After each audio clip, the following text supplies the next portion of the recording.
Olá, seja bem-vindo ao canal Crônica dos Umbrais. Aqui revelamos histórias sombrias, relatos reais e lendas que o tempo tentou enterrar. Toda terça, quinta e sábado, novas histórias chegam das sombras.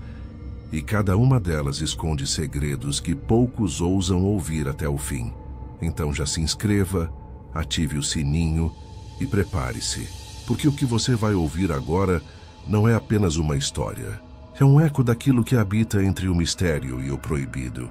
Então, vamos começar. Olá, pessoal do Crônica dos Umbrais. Escrevo esse relato como um desabafo. Me chamo Margarida, moro em Cascavel, no Paraná, venho acompanhando este canal e resolvi contar a minha história. Aos 20 anos, segurando o resultado do concurso com as mãos trêmulas, eu não acreditava. Passei para a medicina. Aquele era o pontapé inicial para realizar o sonho de cuidar de pessoas. Os anos de faculdade voaram, entre livros, plantões e a descoberta da vocação. E então, no meu último ano, dei início à minha residência. A sensação era de que, finalmente, eu estava colocando a teoria em prática, com um jaleco um pouco mais pesado, cheio de responsabilidades. Foi depois de 3 meses mergulhada nesse ritmo acelerado do hospital que o destino colocou Luciano no meu caminho. Ele tinha sido admitido após um acidente de moto. Um jovem, cheio de hematomas e um olhar assustado por trás da dor. Como parte da equipe, ajudei a cuidar dele desde o primeiro dia, avaliando suas fraturas, acompanhando a medicação, explicando os procedimentos para a família ansiosa.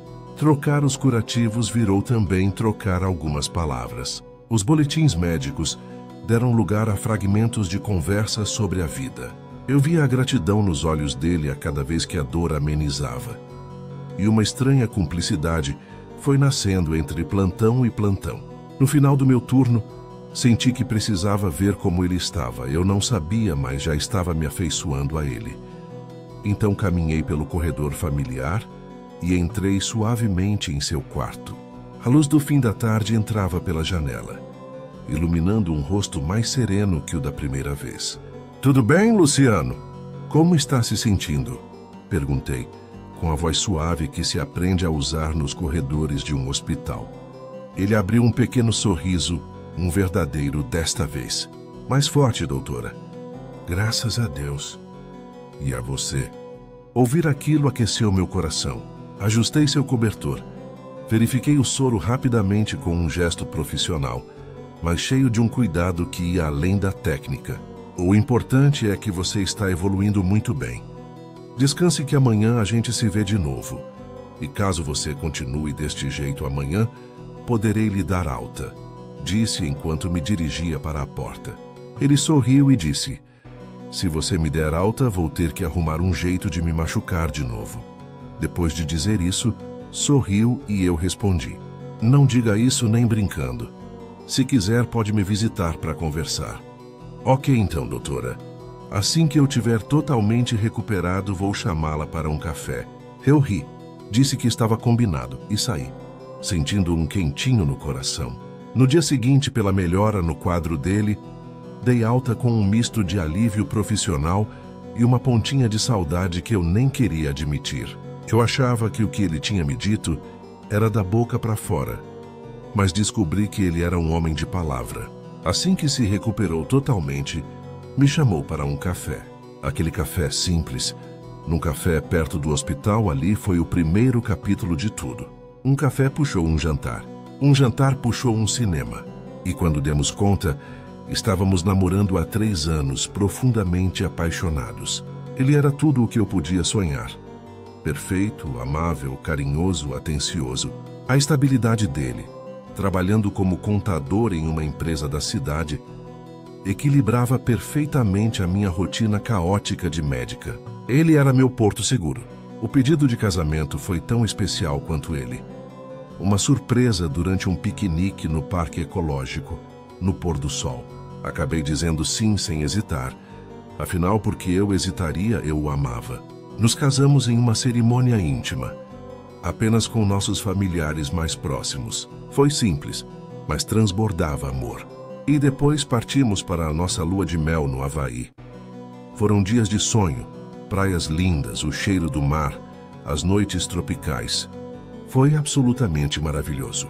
Que eu olhava para ele e achava que não cabia tanta felicidade em mim. Naquela época eu estava totalmente realizada. Tinha a profissão dos sonhos, o homem dos sonhos e a vida dos sonhos.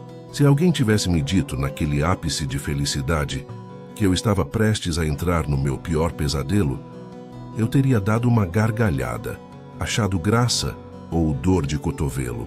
Jamais nem por um segundo acreditaria, pois eu vivia um conto de fadas, e como em qualquer conto de fadas, eu ainda não sabia que a escuridão também estava prestes a começar. Os 3 primeiros anos de casados foram os melhores da minha vida. Acordar ao lado do Luciano, o café da manhã compartilhado entre as corridas da minha rotina, os jantares tardios onde eu desabafava sobre os dramas do hospital e ele contava os seus do escritório. Era uma sintonia que eu jurava ser inquebrável, mas a realidade, como uma cirurgia de emergência, não avisa quando vai chegar.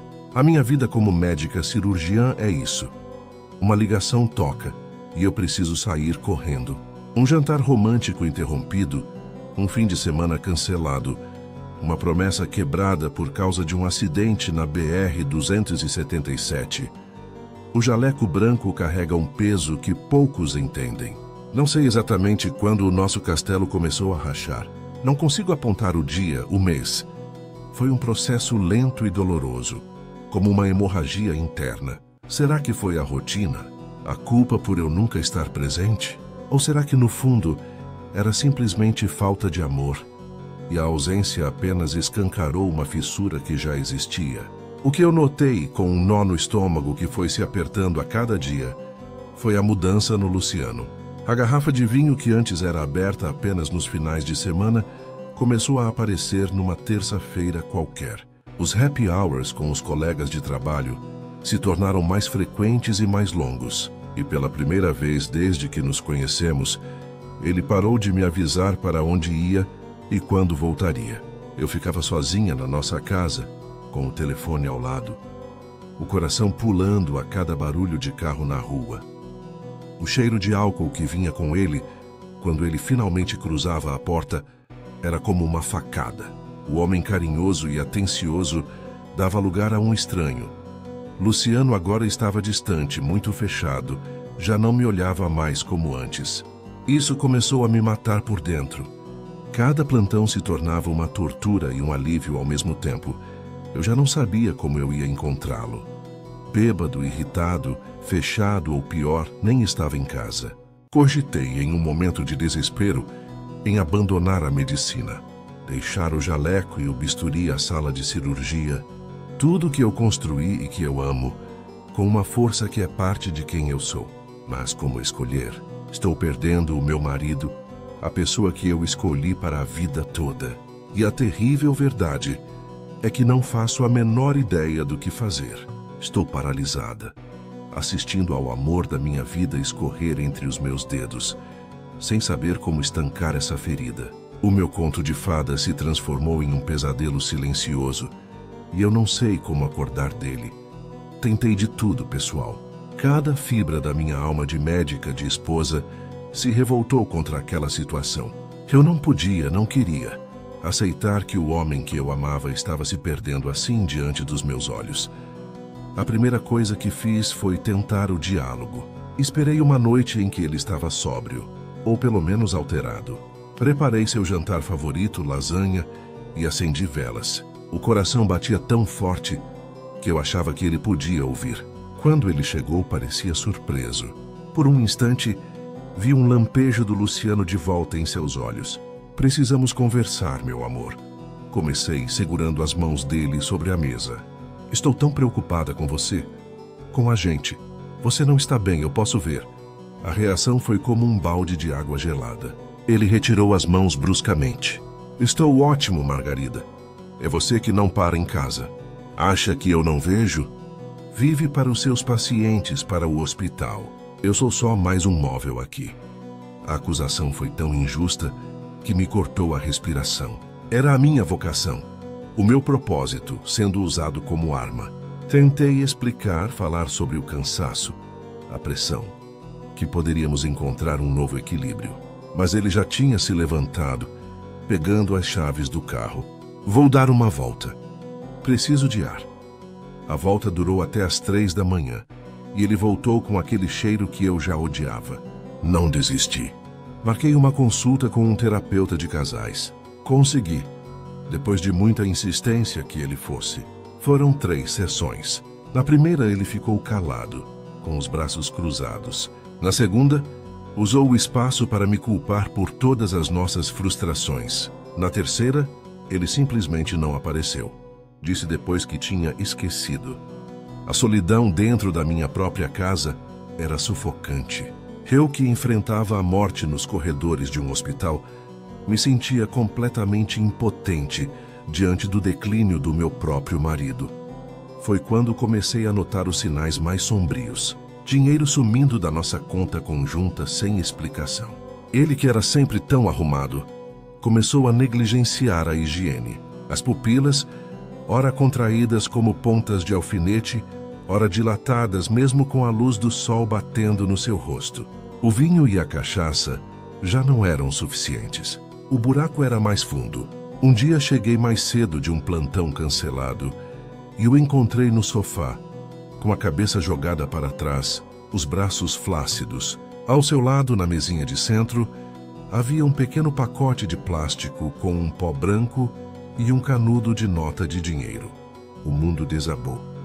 Não precisava de treinamento médico para identificar o óbvio. Cocaína. O desespero naquele momento foi visceral. Chorei, gritei, supliquei. Luciano, pelo amor de Deus, olha para onde você está indo. Isso vai te matar. Ele me olhou com um vazio que não era humano. E daí? Pelo menos aqui a dor passa. Pelo menos aqui eu não sinto que estou sozinho. Naquele momento eu entendi. A bebida, as drogas, não era apenas um vício. Era um refúgio. Era o porto seguro que ele havia encontrado quando o meu jaleco branco, involuntariamente, deixou de ser o dele. Tentei uma intervenção. Chamei a irmã dele, o melhor amigo. Foi um desastre. Ele nos chamou de hipócritas.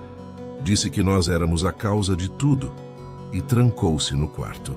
A irmã saiu chorando e eu fiquei ali na sala, ouvindo os soluços abafados do homem que eu amava, misturado com o barulho do vidro sendo arrumado para a próxima dose. A gota d'água foi quando ele faltou ao trabalho por 3 dias seguidos. Seu chefe, desesperado, me ligou. Fui procurá-lo e o encontrei em um bar de beira de estrada, com pessoas que eu não conhecia, com os olhos vidrados e a camisa rasgada. Ele nem me reconheceu. Fiz a coisa mais difícil da minha vida. Liguei para uma clínica de reabilitação. Marquei a vaga. Arrastei-o para o carro com a ajuda de um amigo. Ele foi gritando, me xingando, dizendo que eu estava arruinando a vida dele. Levá-lo até a porta daquela clínica foi como levar um pedaço do meu próprio coração para ser enterrado. Ele ficou um mês de esperança frágil. Quando saiu, jurou que estava curado, que tinha entendido tudo. Os primeiros dias foram de lua de mel. Ele estava presente, carinhoso. Mas a abstinência e a companhia dos velhos amigos foram mais fortes. Naquele momento entendi que o homem que eu casei não existia mais. O Luciano se afundou nas drogas de uma forma irreversível. Perdeu o emprego. Sumiu por dias. Quando aparece, é um fantasma magro de olhos fundos que só me procura para pedir dinheiro. Quando eu nego, a raiva que dele emerge é aterrorizante. Meu casamento morreu. O meu conto de fadas afundou no pó e no álcool. Eu falhei. Como médica e como esposa, eu falhei. Agora, eu só assisto da janela do nosso apartamento, que já não é mais um lar, esperando o dia em que o telefone vai tocar e uma voz desconhecida vai me dar a notícia que, no fundo, eu já sei que é inevitável. O amor da minha vida escolheu um abismo, e eu não puxei ele para fora. Eu estava caindo junto. Eu estava em um plantão quando o mundo virou um borrão de luzes fluorescentes e o som abafado de vozes preocupadas. A última coisa que lembro foi da tela do monitor, mostrando uma taquicardia e uma sensação de vazio, como se o chão tivesse sumido debaixo dos meus pés. Acordei na sala de observação, com o cheiro de antisséptico e a sensação gelada do estetoscópio no meu peito. O colega que me atendia, o Dr. Ricardo, tinha uma expressão estranha, um misto de preocupação profissional e um sorriso contido. Margarida, você está bem. A pressão caiu, um pouco de hipoglicemia, mas tem outra coisa. Ele fez uma pausa, escolhendo as palavras. O exame de sangue confirmou. Você está grávida, de 8 semanas. O ar saiu dos meus pulmões como se eu tivesse levado um soco. Grávida. A palavra ecoou na minha mente, vazia de significado por um instante, e então uma enxurrada de emoções contraditórias me atingiu. Uma centelha de alegria pura, seguida imediatamente por um medo tão profundo que me fez tremer. Como trazer uma vida para aquele caos, para a escuridão que nossa casa havia se tornado? Como criar um filho sozinha? Esperei o doutor sair e, quando me vi sozinha, me permiti chorar. As lágrimas começaram a escorrer, silenciosas e incontidas. Eram lágrimas de confusão, de um desespero tão grande que nem sabia nomear. Eu chorava pelo sonho que aquela gravidez deveria ser e pelo pesadelo que ela se tornava. Chorava pelo Luciano, que nem sequer sabia e que provavelmente não se importaria. Chorava por mim, tão perdida, tão cansada. Foi quando a enfermeira Carmela entrou. Carmela era uma daquelas figuras que parecem ter nascido nos corredores do hospital, com seus cabelos grisalhos presos num coque impecável e uns olhos que parecem ter visto todas as dores do mundo, mas ainda assim guardavam uma centelha de brandura. Ela pegou minha mão. Suas falanges eram ásperas e quentes. Minha filha, ela disse, sua voz era um tom baixo, mas calmante. Há tempos eu vejo seu brilho se apagando. Você, que iluminava a ala com sua força, agora é uma sombra de si mesma. Os médicos curam o corpo, os terapeutas a mente. Mas e o espírito, minha criança? Quem está cuidando do seu espírito? Eu solucei, me envergonhando da minha fraqueza. Já tentei de tudo, Carmela. Terapia de casal, terapia para ele, clínica de reabilitação, nada adiantou. Eu me sinto uma fracassada. Falhei com ele. Ora, pare com isso, ela disse firme, mas sem dureza. Você não é deusa para carregar o fardo da escolha alheia. O Luciano escolheu seu caminho. A questão agora é, qual será o seu? Você carrega uma vida agora. Precisa se reencontrar. Ou vai deixar que a amargura dele contamine o começo do seu filho? Ela fez uma pausa, seus olhos perfurando a minha alma exausta. O que você precisa, Margarida, é de um alicerce que o mundo daqui não pode te dar. Precisa de ajuda espiritual. A palavra soou estranha aos meus ouvidos. Eu que acreditava em evidências, em diagnósticos precisos, em tratamentos baseados em protocolos. Mas a verdade era que eu estava no fundo do poço. A medicina e a psicologia haviam falhado comigo, ou eu havia falhado com elas. Estava resignada, sem forças para lutar contra mais nada. Sem opções e com uma resignação que nasceu do completo esgotamento, eu balancei a cabeça, as lágrimas ainda escorrendo. Está bem, Carmela, está bem. Eu vou. Alguns dias depois, após o meu turno, eu me encontrei com ela. Em vez do uniforme branco, ela vestia uma saia estampada e um turbante. Entramos no seu carro simples e saímos da zona de conforto iluminada da cidade. Os prédios deram lugar a casas mais humildes e o asfalto perfeito a ruas de terra. O coração batia um ritmo de ansiedade e ceticismo. O que eu estava fazendo? Ela parou diante de um muro baixo, atrás do qual se via uma casa simples pintada de azul e branco. Não havia placas ou símbolos óbvios, mas uma energia diferente pairava no ar, um misto de mistério e paz. Era um terreiro. Vem, minha filha, disse Carmela, segurando minha mão trêmula. Não tenha medo. Aqui a gente não foge da dor. A gente a encara com a ajuda dos que enxergam além. Eu respirei fundo. Coloquei a mão sobre o ventre ainda plano, onde uma nova vida pulsava, um frágil fio de esperança. E com um passo que era ao mesmo tempo de rendição e de coragem, eu segui Carmela, cruzando o portão e entrando na penumbra do terreiro, pronta para finalmente buscar uma cura para a ferida, que nenhum remédio no hospital havia sido capaz de estancar. O terreiro me pareceu um mundo à parte. O ar pesado com o cheiro de velas, flores e uma erva que não reconhecia o cheiro parecia pulsar. Os cantos em uma língua que meu ouvido não decifrava, mas que meu coração entendia como um lamento ancestral, ecoavam pela sala. Eu me sentia deslocada, uma médica que sempre agiu por razão e lógica, em um reino onde os diagnósticos eram dados por entidades. Carmela me guiou até um canto mais reservado, onde uma senhora de vestes coloridas e olhar profundo estava incorporada. Sua energia era forte e intensa, um misto de doçura e severidade, que ela se apresentou como Pomba Gira Rosa Caveira. Seus olhos pousaram em mim, e foi como ser atravessada por um raio-x da alma. Ela não me deixou dizer uma palavra e disse: "Minha filha, você chegou tarde demais." Sua voz era um sussurro rouco, carregado de uma autoridade que não admitia questionamentos. Seu homem.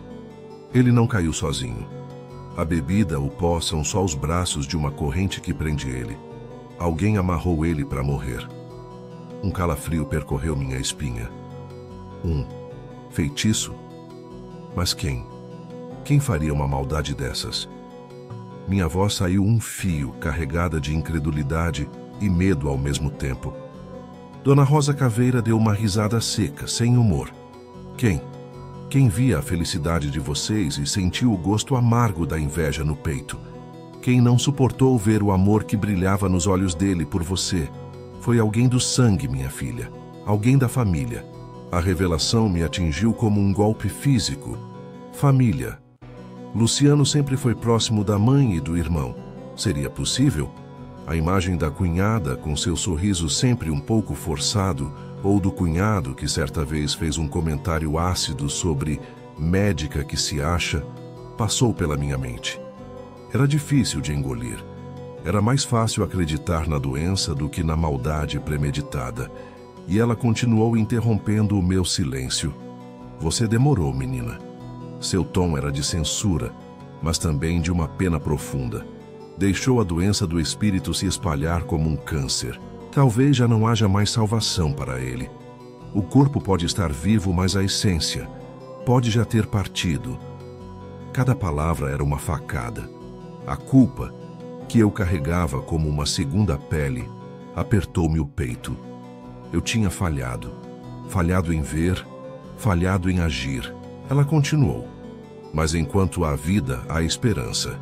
E a esperança agora tem outro nome. Essa criança que você carrega é uma luz no meio dessa escuridão. E essa luz precisa ser protegida. Quem fez isso com o pai não terá piedade do filho. Você precisa correr, minha filha. Correr para desfazer o que foi feito antes que a corrente arraste você e seu bebê também. O instinto de proteção materno, primitivo e feroz, falou mais alto do que qualquer ceticismo. O que eu preciso fazer? Por favor, me diga. Ela fez um gesto e uma assistente trouxe um pequeno pedaço de papel pardo. Rosa Caveira falou e a assistente anotou com uma caligrafia firme e bem feita. A assistente me deu o papel e Dona Rosa disse: "Você precisa destas coisas. Encontre tudo. Volte aqui amanhã ao anoitecer. Faremos o trabalho. Mas eu não posso te dar garantias. A escuridão já está muito entranhada nele. Pode ser que a gente consiga apenas proteger você e a criança e deixar que ele siga o caminho que escolheu, ou que foi escolhido para ele." Com mãos trêmulas, peguei o papel. A lista era de itens comuns e outros objetos estranhos. Velas de cores específicas, uma garrafa de cachaça, um punhado de rosas vermelhas, um cigarro, uma fita de cetim. Objetos pessoais do meu marido e meu e outros. Perguntei aflita: E como vou saber quem foi?" Rosa Caveira olhou para mim e pela primeira vez vi um lampejo de algo além da severidade em seus olhos. Uma profunda tristeza. Quando a corrente se romper, a culpa vai gritar. Quem fez vai se revelar. pela dor, pelo desespero ou pela própria ruína. Agora vá, o relógio não para. Saí do terreiro com as pernas bambas, o papel amassado em minha mão suada. A noite parecia mais escura, o ar mais pesado. A gravidade da situação era esmagadora. Não se tratava mais apenas de salvar meu casamento, mas de proteger a vida inocente que crescia em mim. Combinamos de fazer o trabalho no dia seguinte, mas as palavras da entidade ecoavam na minha mente como um sino fúnebre. Você chegou tarde demais. Talvez já não haja mais salvação. Era uma corrida contra o tempo, e eu, que sempre lutei contra a morte nos quirófanos, temia que, desta vez, minha luta já tivesse começado no fim. A sensação de vazio dentro do carro de Carmela era tão grande que eu achava que iria engolir o mundo. Ela me deixou na porta do meu prédio, me encarou com aqueles olhos sábios e disse: "Descanse, minha filha. Amanhã é um novo dia e uma nova luta." Eu apenas balancei a cabeça, sem forças para responder. Apenas agradeci e segui para casa. Subir para o apartamento foi como escalar uma montanha. O silêncio, que antes era opressivo, agora parecia profético. Apenas 1 hora se passou. Eu estava sentada no sofá, encarando a lista de materiais que estava na minha mão, tentando assimilar aquele novo e aterrorizante universo, quando o interfone tocou estridente, cortando a quietude como um grito.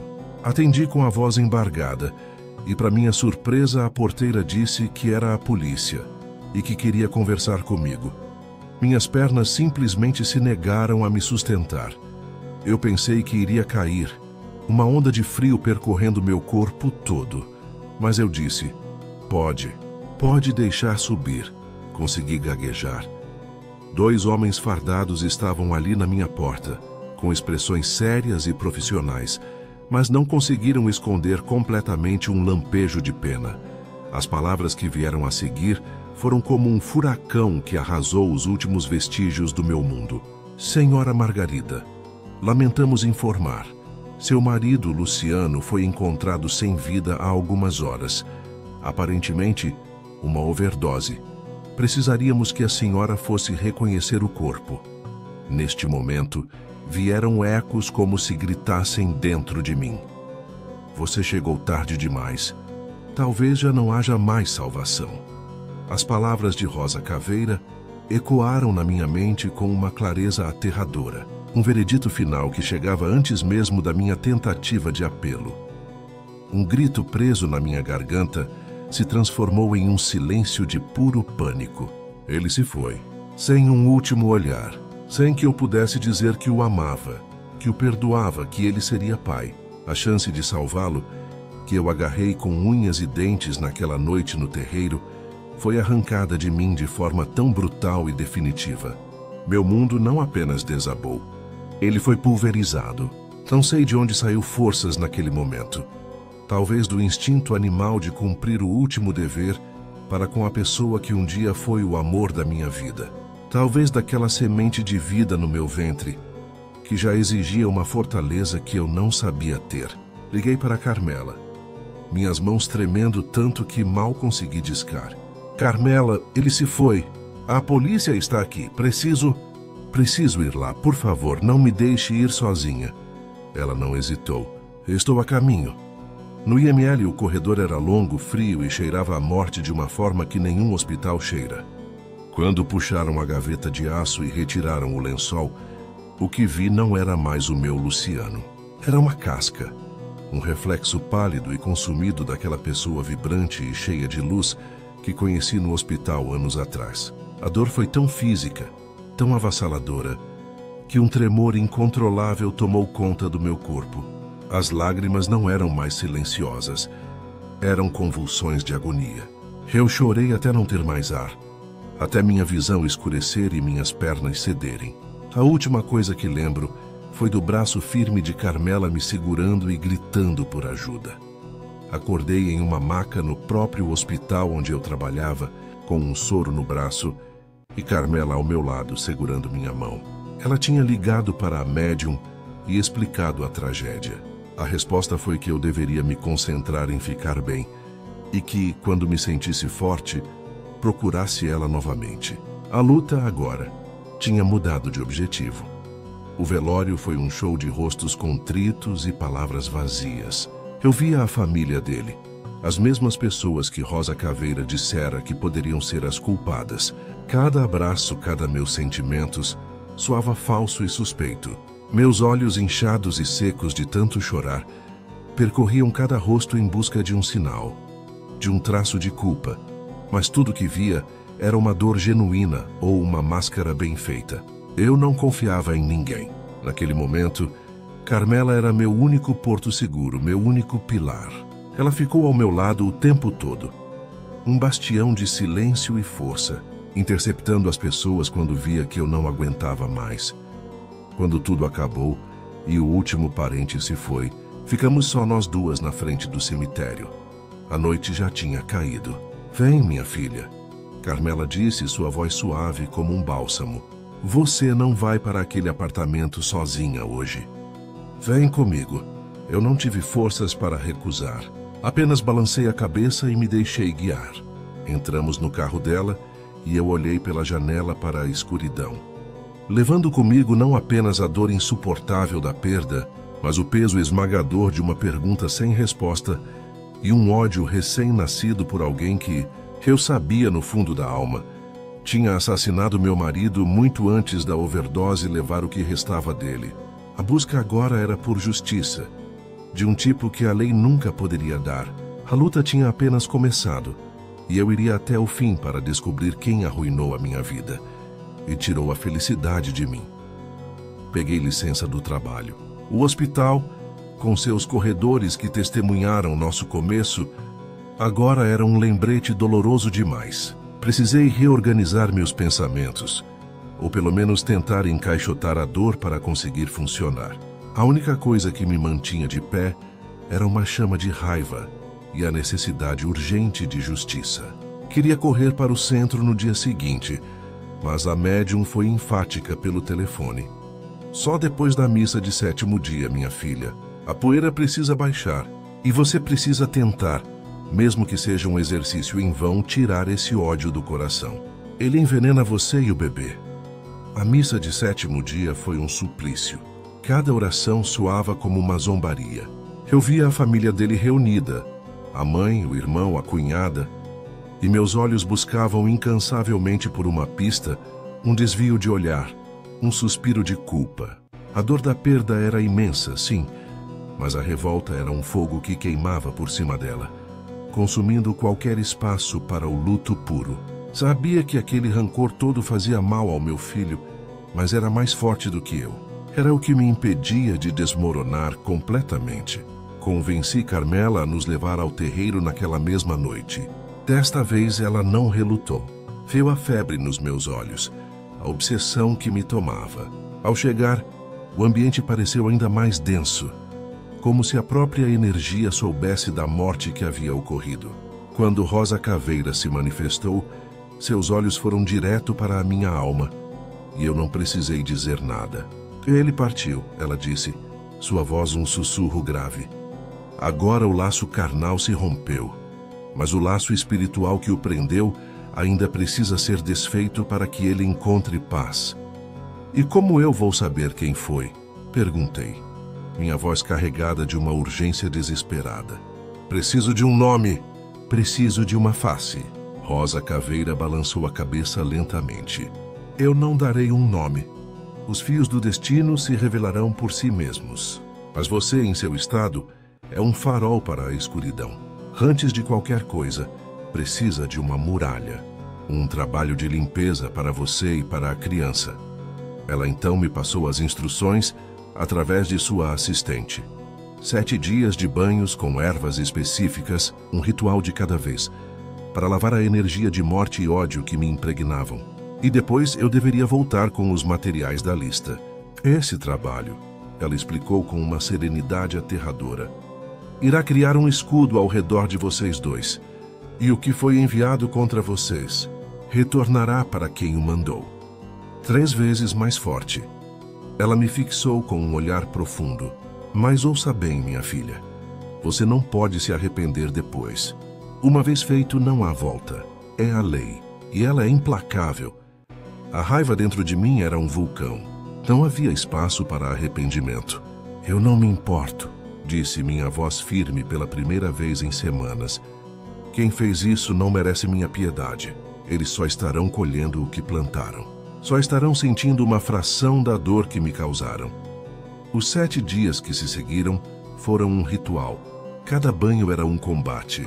Mergulhar na água com as ervas era tentar lavar uma sujeira que parecia grudada na alma. A raiva não ia embora. Mas uma estranha clareza começou a surgir.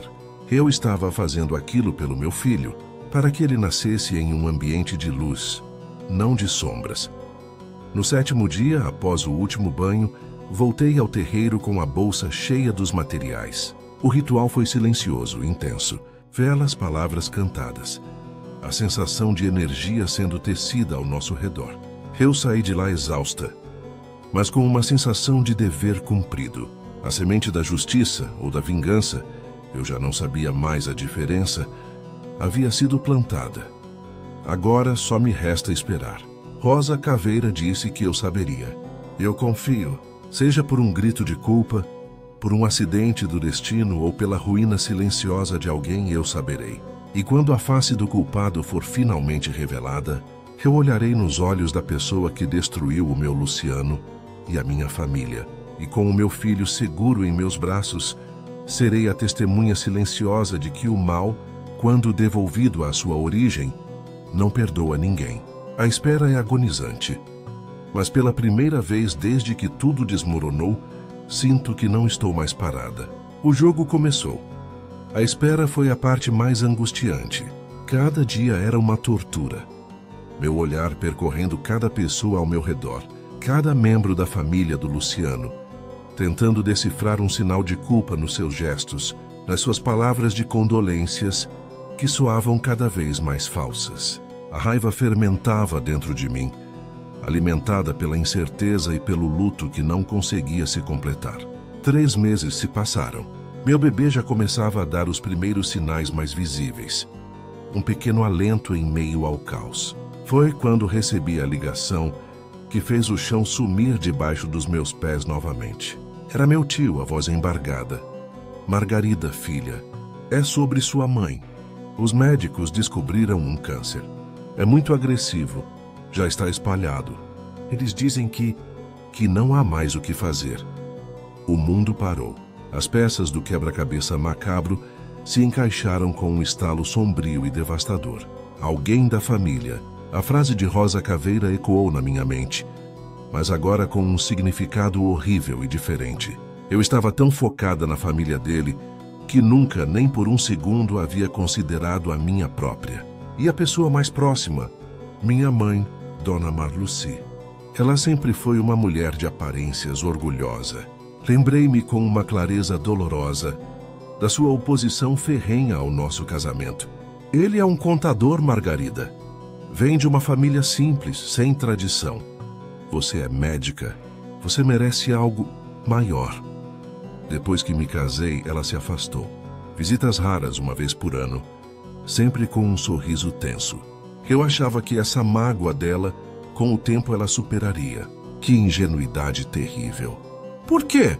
Sussurrei para o vazio, as lágrimas de raiva e traição queimando meus olhos. Por que ela faria isso pelas minhas costas?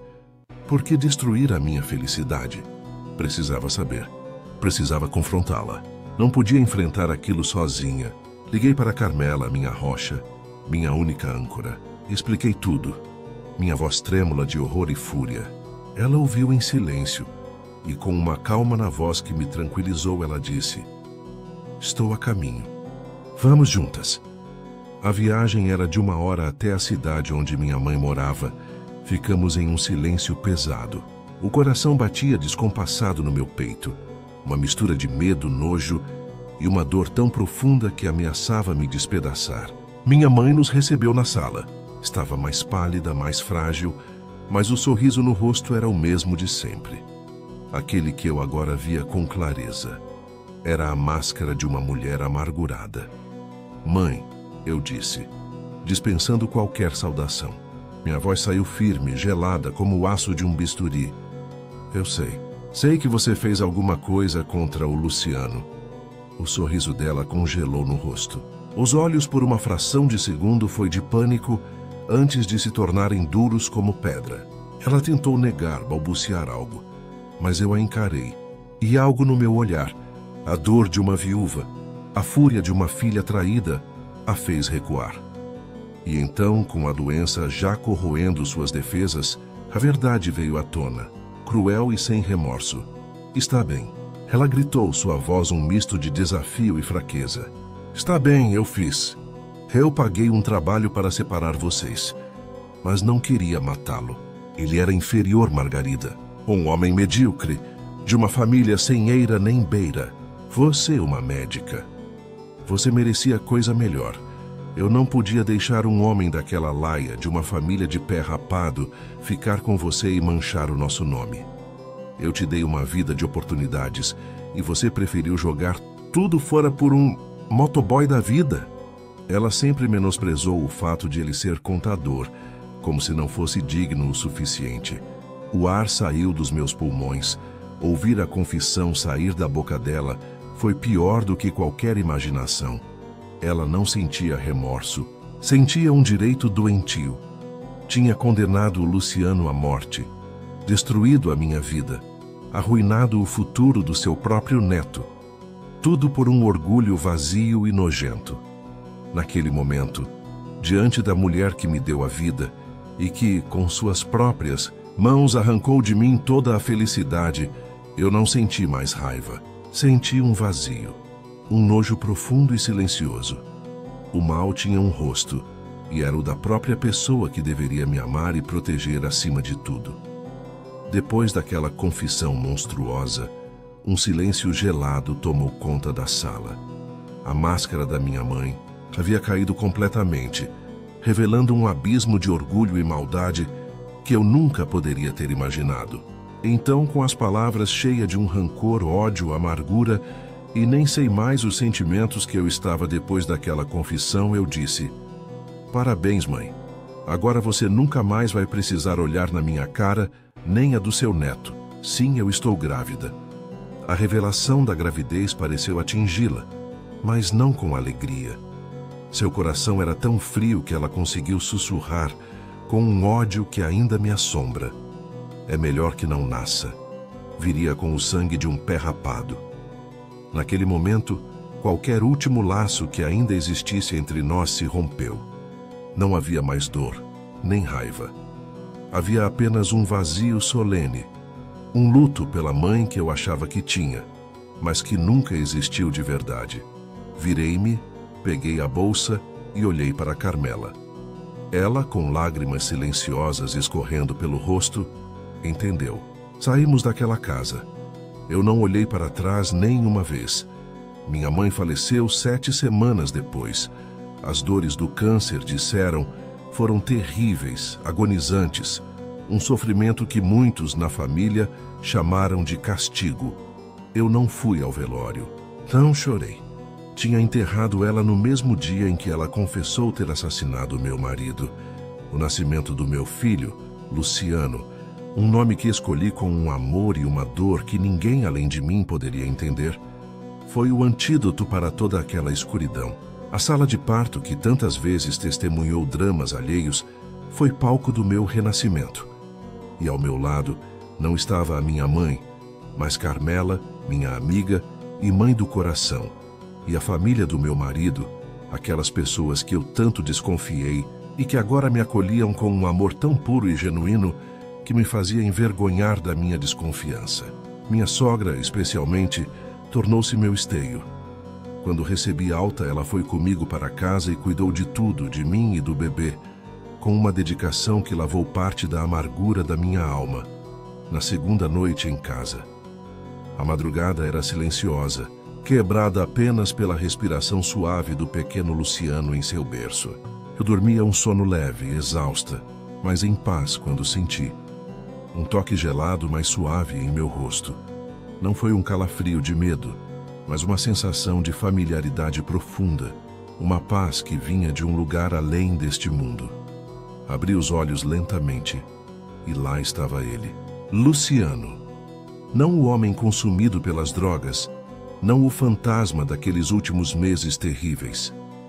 Era o Luciano que eu conheci no hospital, com um rosto sereno, os olhos cheios de um amor que a morte não foi capaz de apagar.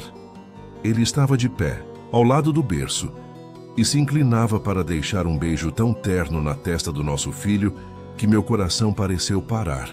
Ele então se virou para mim. Seus lábios não se moveram, mas eu ouvi a voz dele clara como um sino, ecoando dentro do meu peito, na minha mente. Perdoa-me, meu amor. A voz dele sussurrou, carregada de uma dor imensa e de um arrependimento infinito, por ter sido fraco, por ter deixado que me levassem de você. Eu te amo, Margarida, eu sempre amei e sempre vou amar. As lágrimas escorreram silenciosas pelo meu rosto, mas não eram de tristeza, eram de alívio, de um perdão que eu já tinha dado, de um amor que descobria agora, era forte o suficiente para transcender a própria morte. Enquanto eu olhava, sua forma começou a se desfazer, não como fumaça, mas como luz dissolvendo na claridade do luar que entrava pela janela. Ele se tornou mais e mais tênue, até que não restou nada.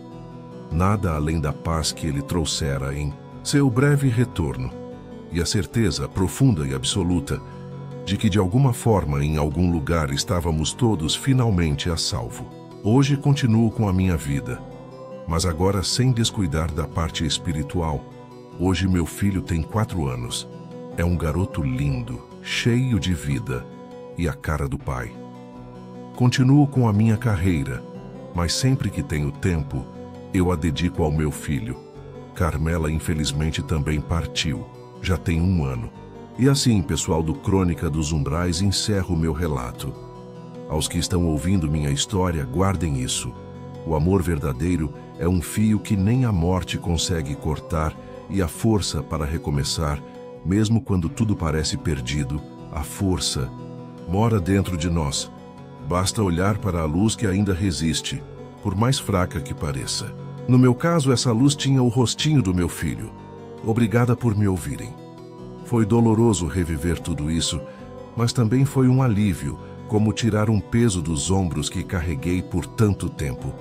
Que meus umbrais, a partir de agora, sejam iluminados apenas pela paz. E assim acaba esse relato. Se você gostou, dê o seu like, ajude a fortalecer o canal compartilhando e comentando. E se você for novo, seja bem-vindo. Considere se inscrever no canal. Aqui falamos sobre tudo que é ligado ao sobrenatural. Você já viveu ou ouviu um relato de algo inexplicável? Um encontro misterioso? Um sonho profético? Um objeto com energia própria? Ou uma história de fantasma que corre pela família? Nós queremos conhecer. Mande seu relato para o e-mail crônicadosumbrais@gmail.com. Quem sabe sua história não vira o próximo episódio do canal. Sua voz é essencial para construir essa comunidade. Obrigado por assistirem e até a próxima.